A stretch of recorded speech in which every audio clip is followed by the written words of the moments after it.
Next class item হবে 3 তারিখ 6 তারিখ। Okay sir. ঠিক আছে, এখন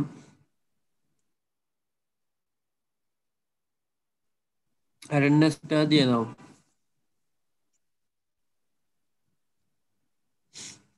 ভিডিও 26 দেখাচ্ছে কেন? জি বাকিদের স্যার। জয়েন করতে তাড়াতাড়ি। পার্টিসিপেন্ট 26 দেখাচ্ছে কেন? বাকিদের জয়েন করতে বলো তাড়াতাড়ি। লেকচারে কতজন ছিল? 26। না, 34। জয়েন করতে বলো তাড়াতাড়ি।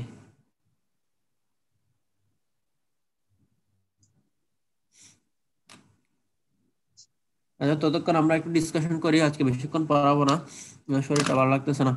আহ, এই যে আমরা থাইরয়েডটা বলছিলাম, নেক্সট দিন আইটেম হবে ডায়াবেটিস। ডায়াবেটিসের উপর তো ডিটেলস যা পড়ানোর ম্যাডাম পড়াইছে। আমি এমনি শর্ট কাটে অল্প একটু একটু বলতেছি, যেগুলো বেশি জিজ্ঞেস করা হয় এগুলা। বাকি ওভারঅল ম্যাডাম যা পড়াইছে সবগুলা লাগবে। ডায়াবেটিস খুব ইম্পর্টেন্ট, হ্যাঁ, এটা থেকে ধরে পরীক্ষায় ইনভেরিয়েবলি। ফার্স্ট হচ্ছে ডায়াবেটিসের ডেফিনেশন। হ্যাঁ, ডায়াবেটিসের ডেফিনেশনটি কি? Diabetes is a clinical syndrome characterized by persistent hyperglycemia. Persistent hyperglycemia due to absolute or relative deficiency of insulin or resistant or both। ঠিক আছে, এটা কি ডায়াবেটিস থেকে, এটা কি ক্লিনিক্যাল সিনড্রোম। ক্লিনিক্যাল সিনড্রোম এটার ক্যারেক্টারিস্টিক কি? ক্যারেক্টারিস্টিক্স হচ্ছে পারসিস্টেন্ট হাইপারগ্লাইসেমিয়া থাকবে, মানে ব্লাড গ্লুকোজ লেভেল বেশি থাকবে। মানে আমি এখন করলাম, এখন বেশি, কালকে আবার কম, পরশু আবার বেশি, এরকম না। পারসিস্টেন্ট হাইপারগ্লাইসেমিয়া থাকতে হবে। হ্যাঁ, কন্টিনিউয়াস ব্লাড গ্লুকোজ লেভেল বেশি থাকবে। কেন? Due to deficiency of insulin.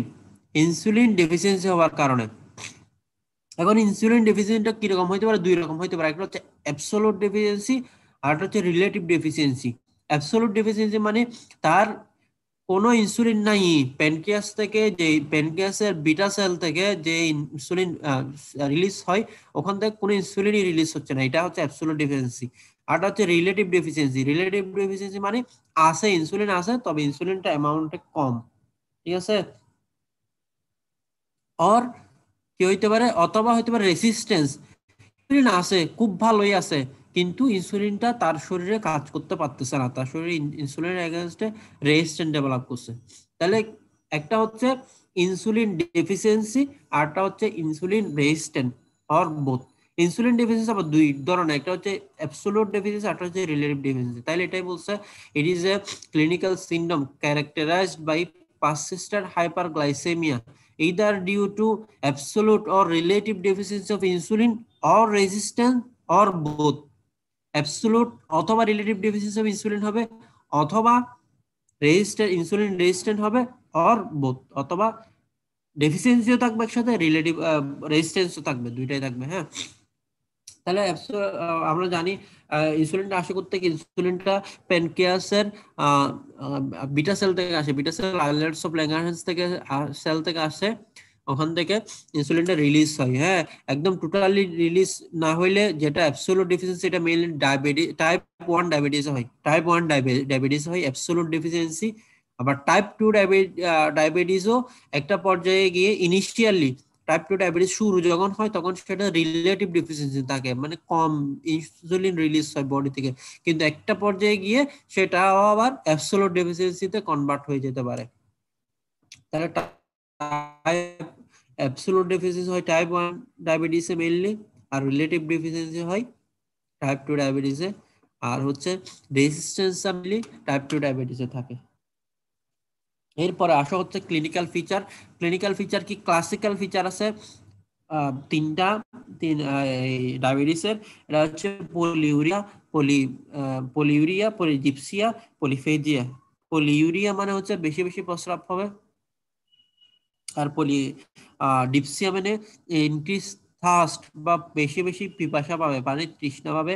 আর হচ্ছে পলিজিপসিয়া মানে বেশি বেশি খিদা লাগবে। হ্যাঁ, এছাড়া কি লাগতে পারে? টায়ার্ডনেস, ফ্যাটিক, লেথার্জি, হ্যাঁ, এগুলো লাগতে পারে। আর কি হবে? ওয়েট লস হবে।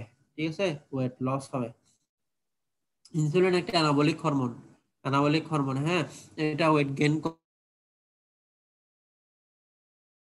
এটা তখন ক্যাটাবলিক হরমোন গুলা আপার হ্যান্ড রেট হবে, যেহেতু ওয়েট লস হবে। আদার কি কি থাকতে পারে? ডিহাইড্রেশন থাকতে পারে, ব্লাড ইনহিবিশন থাকতে পারে, হাইপোটেনশন থাকতে পারে, ইত্যাদি ইত্যাদি থাকতে পারে, টিংলিং, নামনেস, পেইন, হ্যাঁ এগুলো থাকতে পারে। তাহলে গেল, এগুলো হচ্ছে ক্লিনিক্যাল ফিচার। ক্লিনিক্যাল ফিচার গুলো ইম্পর্টেন্ট, এগুলো লাগবে, ঠিক আছে। কি কি ক্লিনিক্যাল ফিচার আছে? এখন একটা টাইপ, ডায়াবেটিসের টাইপ কি কি আছে? ডায়াবেটিসের টাইপ মেইনলি চারটাও বলে, কি পাঁচটাও বলে, তোমরা চারটা বলো। একটা হচ্ছে টাইপ 1 ডায়াবেটিস। কথা শোনা যাচ্ছে আমার? জি স্যার। হ্যাঁ স্যার, বুঝুন। হ্যাঁ স্যার। একটা হচ্ছে টাইপ 1 ডায়াবেটিস, একটা হচ্ছে ভিডিও অফ করো, তোমাদের ভিডিও অন করো তোমরা। টাইপ 1 ডায়াবেটিস, আরটা হচ্ছে টাইপ 2 ডায়াবেটিস, আরটা হচ্ছে GDM, gestational diabetes mellitus. Type 1, type 2 and GDM, gestational diabetes mellitus. আর আদার কিছু আছে, আদার কিছু আছে বলতে এটা হচ্ছে জেনেটিক অ্যাসোসিয়েটেড হইতে পারে, অথবা এন্ডোক্রাইনোপ্যাথিসের কারণে হইতে পারে। আরটা আছে হ্যাঁ মোডি আছে, হ্যাঁ modified onset of diabetes in, এতে বিভিন্ন রকমের আছে। সেকেন্ডারি বা আদার নন এগুলো তেমন ইম্পর্টেন্ট। টাইপ 1, টাইপ 2 আর জিডিএম এগুলো মোটামুটি তোমাদের জানলে হবে, ঠিক আছে। এরপর আছে হচ্ছে রিস্ক ফ্যাক্টর। ডায়াবেটিসের কি কি রিস্ক ফ্যাক্টর থাকে? যেমন রিস্ক ফ্যাক্টর থাকে অটো ইমিউন কোনো ডিজিজ হইলে অটো ইমিউনিটি রিস্ক ফ্যাক্টর থাকে। তারপর হচ্ছে এনভায়রনমেন্টাল ফ্যাক্টর, তারপর জেনেটিক সাসেপ্টিবিলিটি, এটা মেইন। এগুলাই, এগুলো ডিটেলস জানা আছে, তোমরা পড়ে নিবা। তারপরে হচ্ছে পড়বা হচ্ছে টাইপ 1 এবং টাইপ 2 ডায়াবেটিসের যে ডিফারেন্সটা। টাইপ 1 টাইপ এটা পড়বা বেশি। টাইপ 1টা হচ্ছে অকারেন্স এটা কম হয়, ফ্রিকোয়েন্সি কম, 5 to 10 বা 15% এর ক্ষেত্রে হয়। আর টাইপ 2 ডায়াবেটিসটা ফ্রিকোয়েন্সি বেশি, 80 to 90% এর ক্ষেত্রে হয়। টাইপ 1 ডায়াবেটিস ইউজুয়ালি ইয়াং এজে হয়, usually young age less than 40। হ্যাঁ, আর টাইপ 2 ডায়াবেটিস ইউজুয়ালি এল্ডারলিদের হয়। তারপর হচ্ছে টাইপ 1 ডায়াবেটিস যাদের হয় তারা সাধারণত নর্মাল বডি, যাদের বডি ওয়েট নর্মাল অথবা লো থাকে। আর যারা ওবেস তাদের ক্ষেত্রে টাইপ 2 ডায়াবেটিসটা বেশি হইতে পারে, ঠিক আছে। এরপরে হচ্ছে অটো অ্যান্টিবডি মিডিয়েটেড। টাইপ 1টা কেন হয়? এটা হচ্ছে ইনসুলিনের এই যে beta sell against auto antibody তৈরি হয়, হ্যাঁ। তাহলে অটো অ্যান্টিবডি বা অ্যান্টিবডি মিডিয়েটেডটা হচ্ছে টাইপ 1, আর ওখানে তো কোনো টাইপ 2 তে কোনো অটো অ্যান্টিবডি থাকে না। তারপর হচ্ছে ব্লাড ইনসুলিন লেভেল, এটা অ্যাবসোলুট ডেফিসিয়েন্সি একদম ডিক্রিজ হইতে পারে। আর টাইপ 2 তে হচ্ছে এটা ইনসুলিন লেভেল নরমালও থাকতে পারে অথবা ইনক্রিজ বা ডিক্রিজও থাকতে পারে, নরমাল অথবা ডিক্রিজ থাকতে পারে, ঠিক আছে।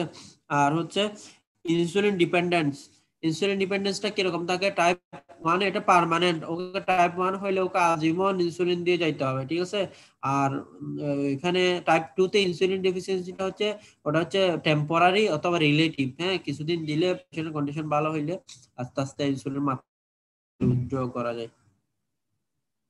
আর যে কমপ্লিকেশন যেটা হয়, অ্যাকিউট কমপ্লিকেশনের মধ্যে টাইপ 1 এর বেশি হচ্ছে ডায়াবেটিক কিটোএসিডোসিস, ডিকেএ, ডায়াবেটিক কিটোএসিডোসিস। তারপর হচ্ছে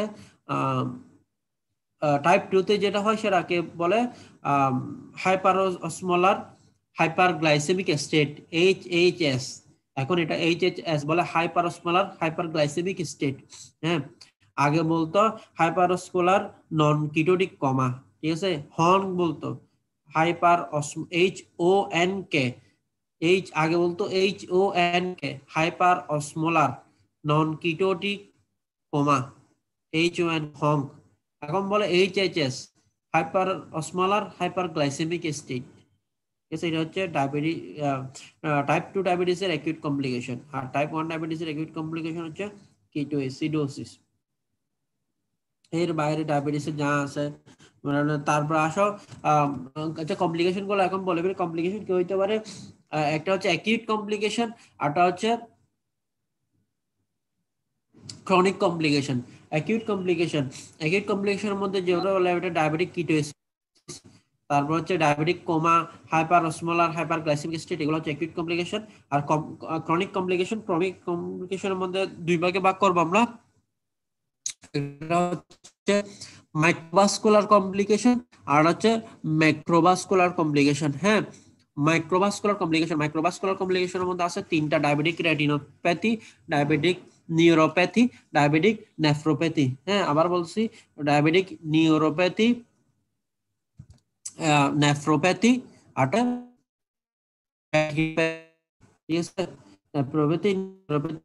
রেটিনোপ্যাথি, এগুলো হচ্ছে তোমার মাইক্রোভাস্কুলার। আর ম্যাক্রোভাস্কুলার কমপ্লিকেশন যা আছে, এমআই বা মায়োকার্ডিয়াল ইনফাকশন, তারপরে হচ্ছে তোমার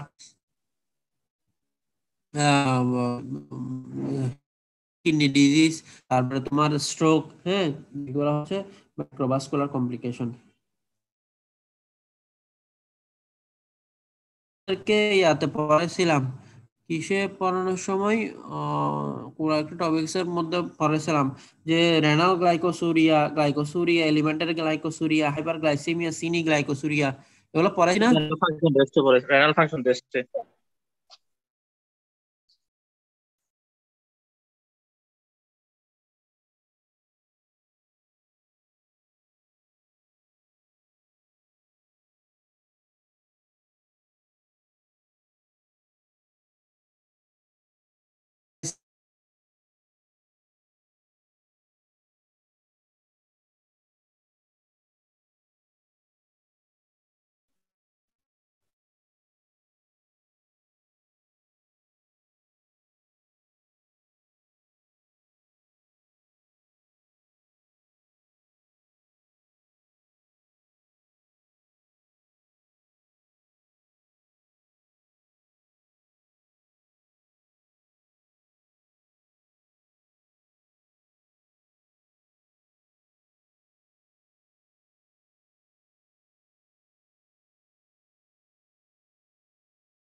হ্যাঁ, পড়ানো হয়েছে এগুলো definition.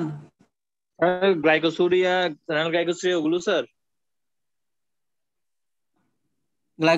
Renal glycosuria, alimentary glycosuria.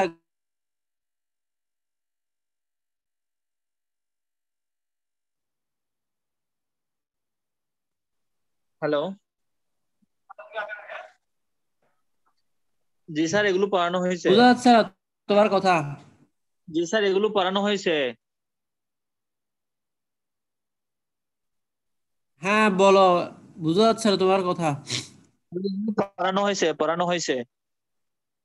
ঠিক আছে, তাহলে এগুলা পড়ে নিবে। আর ওগুলো ডেফিনেশন খুব ইম্পর্টেন্ট, ম্যাডাম কিন্তু এগুলো খুব জিজ্ঞেস করে। তাহলে আমরা ডায়াবেটিসের ডেফিনেশন পড়লাম, টাইপস পড়লাম, টাইপ 1 টাইপ 2 ডায়াবেটিসের পার্থক্য পড়লাম, ডায়াবেটিসের কি কি কমপ্লিকেশন পড়লাম।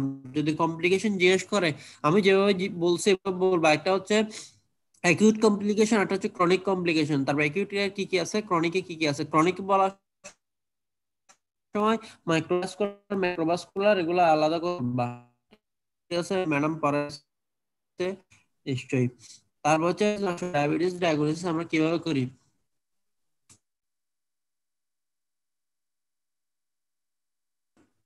was after 75, আছে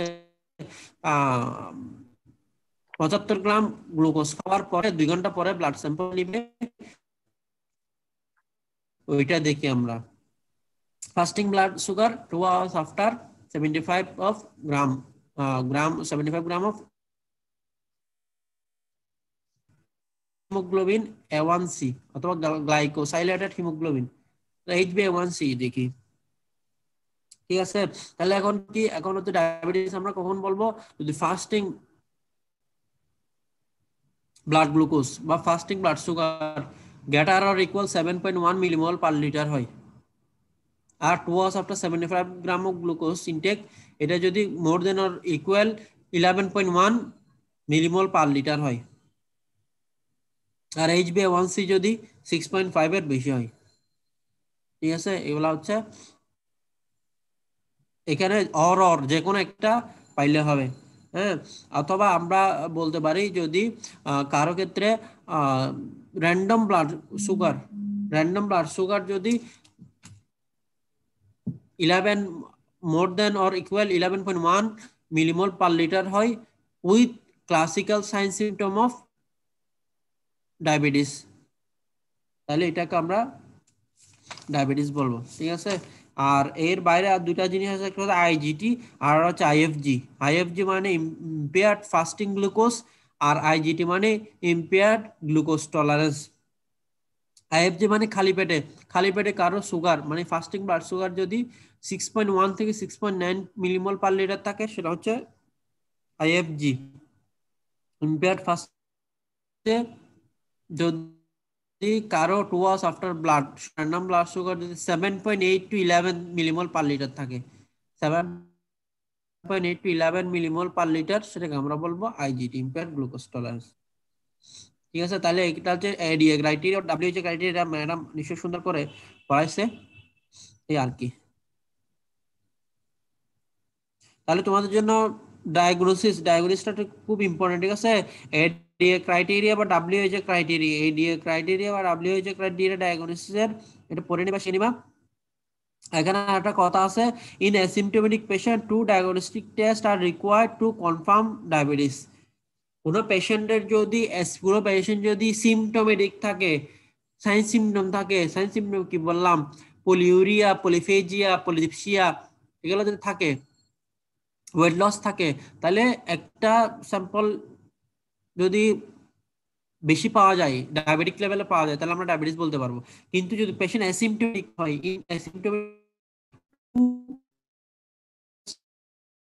দুইটা টেস্ট লাগবে, টু পজিটিভ স্যাম্পল লাগবে। ঠিক আছে, এতটুকু কার কিনা? স্যার বুঝছি। ঠিক আছে, পার্সেন্টেজ দাও। রোল 2। Present, sir. 3।